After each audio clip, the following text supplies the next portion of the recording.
In this video, I want to talk about some basic fundamental topics regarding some of the arguments on the existence of God. A lot of people will stay clear from anything supernatural or from anything to do with God because they claim they haven't been given scientific, definitive, concrete proof, or God hasn't appeared to them personally, whether, I don't know, a man in the sky appearing to them or whatever way they want their own personal clarification that he exists. Then they stay clear of the entire thing altogether, all world religions, anything supernatural, and they settle to agree in science, I suppose, is the common one. So of all the truths capable of arousing man's curiosity, the most important one, I would have thought, well, it is God's existence. If it's the fundamental basis of everything, if it's the reason of life and death and of a possible afterlife, a way to live, then I would have thought it would be an interesting fundamental thing to look at. In order to believe, though, it's necessary to know that God exists. The dividing line, though, with the atheists and the Catholics all this time is if you wish to know with certainty whether or not God exists, you must first be ready to do everything that God will want.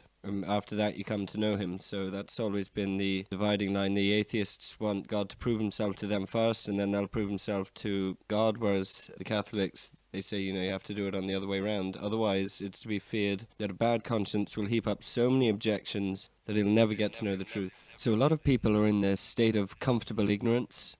They possibly think if there is a God out there, he'll forgive them because they're ignorant, they didn't know any better, and if they know any more, sometimes they think that, if I get given proof, they say they want proof, but I think a lot of times people are afraid of being given definite proof, otherwise they might have to change their ways.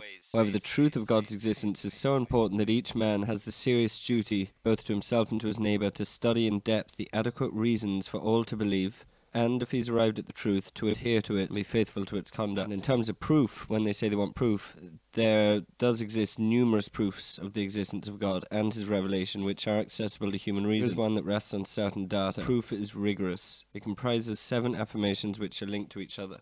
So I'll read out a few of them and then talk a little bit. All order proves the existence of an intelligence. Number 2, there is order in the universe. Number 3, the order that we observe in the universe proves the existence of a superior intelligence. 4, the intelligence organizing the world is necessarily the one that created it. 5, the intelligence creating and organizing the world has infinite power.